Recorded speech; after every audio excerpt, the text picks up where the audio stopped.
J Moore, the very best reviews. Tell them none can contest, we gon'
All right. I hope the sound is working now. I was just talking for 2 minutes. Didn't even realize the sound wasn't working. Shout out to Mark for letting me know, as well as Damian Kenny. I appreciate y'all for, giving the brother a heads up, letting me know if there was no sound. I hope everything is all good now.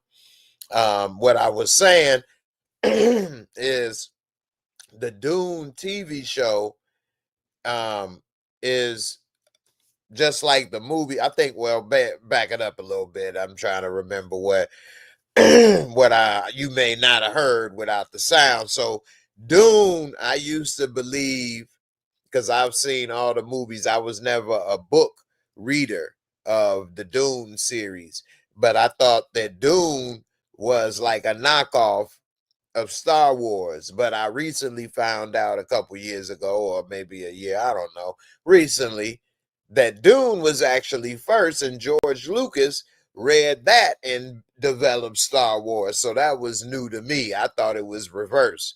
But that being said, they developed Star Wars, made more movies, toys, book, etc., more than Dune. But Dune was always a more cerebral version of Star Wars, a lot more about the two houses and a chosen one, like a Jesus figure and things like that. And they had the voice that was similar to like the Force and different powers and stuff. But, overall, Star Wars and Dune are very similar. Now, these last movies that came out with Timothy Chalamet or Chalmette, they were good. They were interesting, but they were kind of long and they were kind of boring at times to me. I'm not going to lie. I think that they hit on all the points with a story, graphics, acting, all of those things, but it wasn't really holding me like that, you know. The second movie had a little more action and things in it, but I still don't kind of get this world, to be honest. I really am not a huge fan of Dune, and after watching tonight's episode, I don't know if I'm going to continue to watch this show. One of the things that I don't like about the world of Dune is, why are they using knives so much? like you in the future, you got all these things going on, and everybody want to have a knife fight, and then they know karate, but that's not karate. Uh, anyway, it's not bad, but I don't like it better than Star Wars. Y'all let me know what you think. You think it's better than Star Wars? Let me know in the comments. I don't, like I say, it's not bad. Anyway, this show start off with it being what? Roughly 10,000 years before the movies, which wow. I mean, wow, 10,000 years before the movies. I mean, how long has the mankind civilization been around? What, 5,000 years, 4 or 5? What you want to say, the Younger Dryas and stuff like that? I mean, what? Anyway, this show start off 10,000 years before the movies, and Paul Atreides, Timothy Chalamet. And it's got a lot of uh it's showing how, I guess, the origin story for the house of Atreides.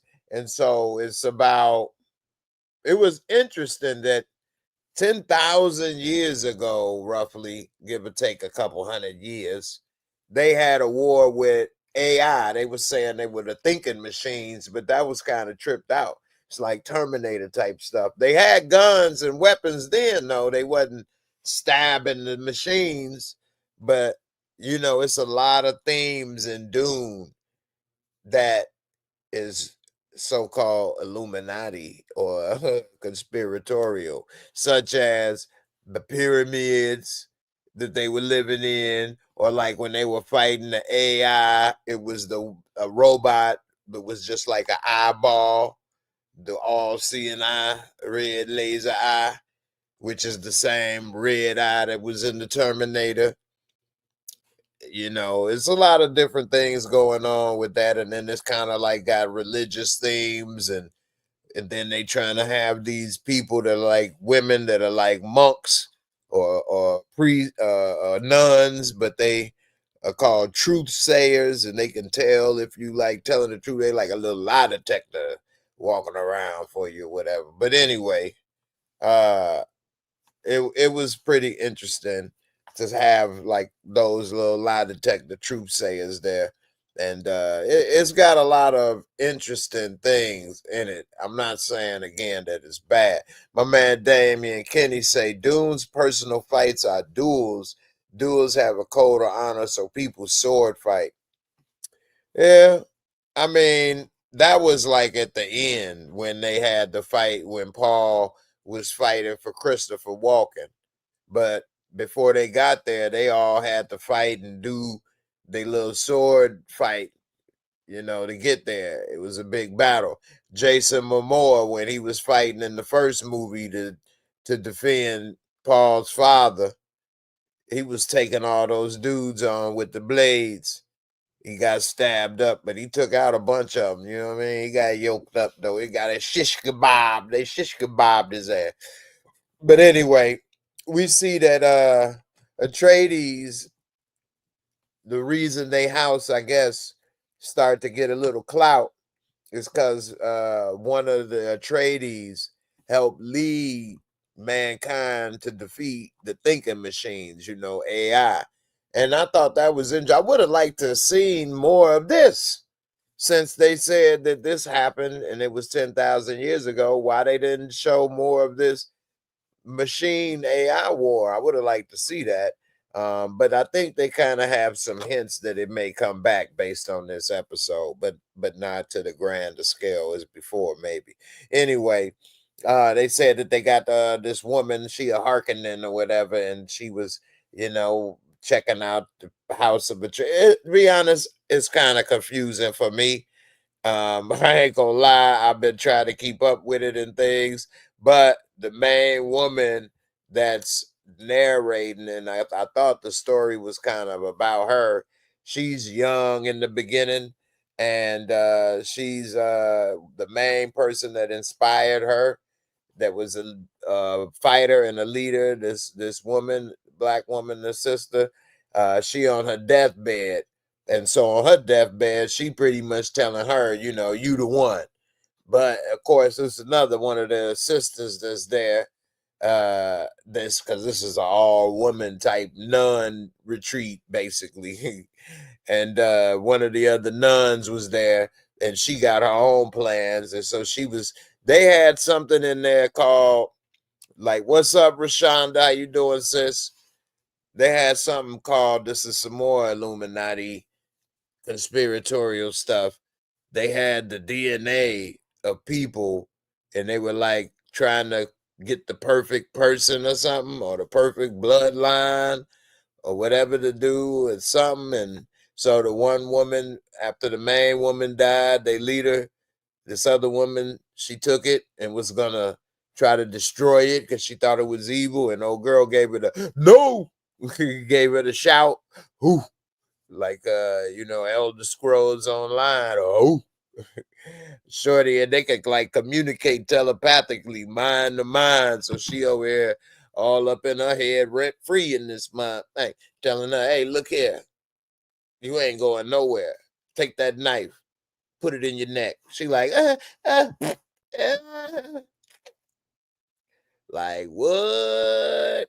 That's dangerous right there. Somebody can just get in your head and make you off yourself, and then be like, I don't know why they did that. Whoa. Anyway, they fast forward like 30 years after that. Now she older, and she running the school, she running the joint. And so now they over there trying to get the perfect, you know, person or whatever, and have them groom this princess, which that was another creepy thing. She at least 21, over 18, and they got her about to marry a prince who was 9 years old. What? Was he 9 years old or 9 years younger than her? He wasn't that old. He definitely wasn't over 12 or 13. Anyway, of course they try to make it like it's about the bloodline, and her father, aka Mark Strong, the actor. Shout out to Mark, been in a lot of good movies we seen. They want that perfect bloodline, even though he young. They like, well, she thinking that's cool. I got years to mold him and train him, and then we'll get that bloodline. And then Pop's like, yeah, plus he come with some warships. Yeah. Then next thing you know, at the wedding, this dude got a little pet robot. And then he playing with it. It didn't got away. Everybody in the whole spot is tweaking out. This little mysterious stranger come up earlier, and he end up killing it. So we see later, you know, she like, you know, if we married, after we married, you let something like that happen, I kill you myself, little boy. He like, I'm scared of marriage. What is it? It's just a toy. Father said it's okay. It's all right. They later found him back playing with another one of them little robot toys. Father said we shouldn't make such a big fuss of it. He like, yeah, you're right. I'm a barbecue, yeah, barbecue yourself. Shorty just started cooking. And they had the truth sayer, the Asian truth sayer, who had the dream like Martin Luther King.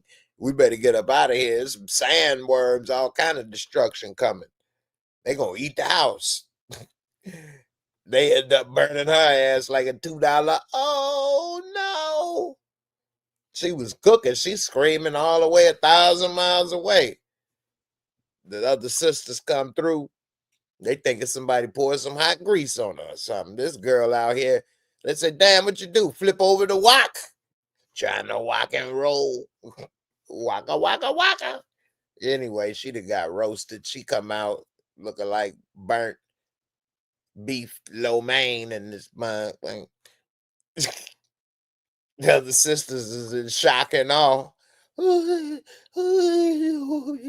Oh, what is the truth? Tell me. Bitch, I'm burning. That was the truth. Anyway, I don't know, man.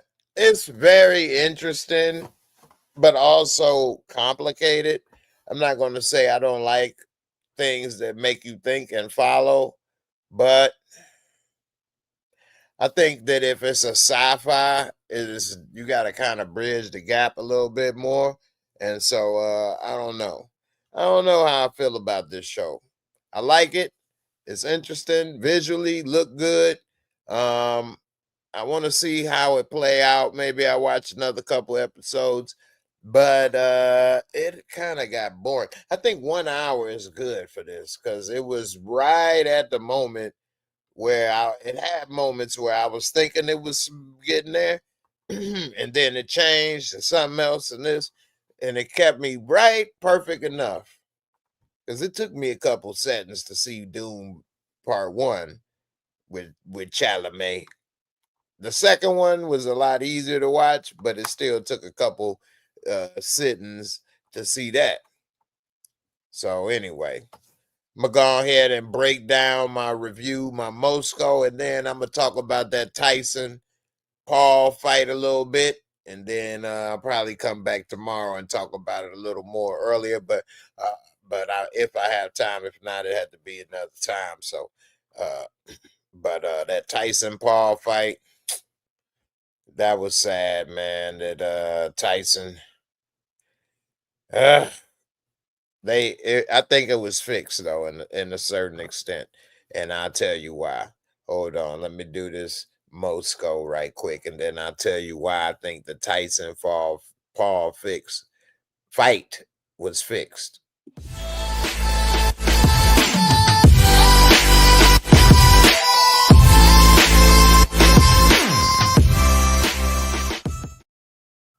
All right, all right. Now I'm gonna do the Moscow for this episode of Dune, episode 1 on HBO. The Moscow, for those that don't know, is just 4 simple categories. That was bars right there, half a bar. Real simple, 25 points each, easy to get 100. Look, the visuals and cinematography for this show is amazing. And I'm wondering, is Hollywood only putting money into projects they know have a certain fan base or viewership? Because I could tell they put money into it. It looks brown. Normally, you may say something looks dark or it's bright, but this is like a brown sand world. But the graphics, the costume, all that, the cinematography, the view is amazing. Very visually pleasing. I'll give it a 23 out of 25.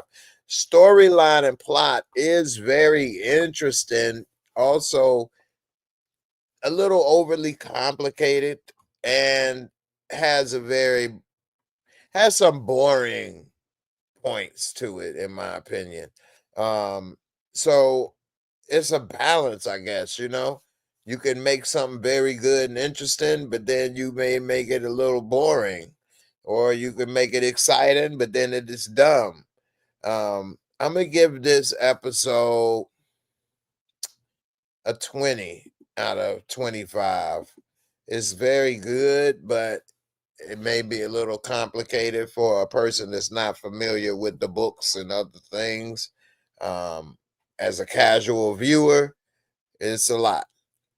Special effects, makeup, costumes, top notch. They put all their money and stuff and budget, not to say all their money, but they put good money into the budget on the visuals. Jump off the screen.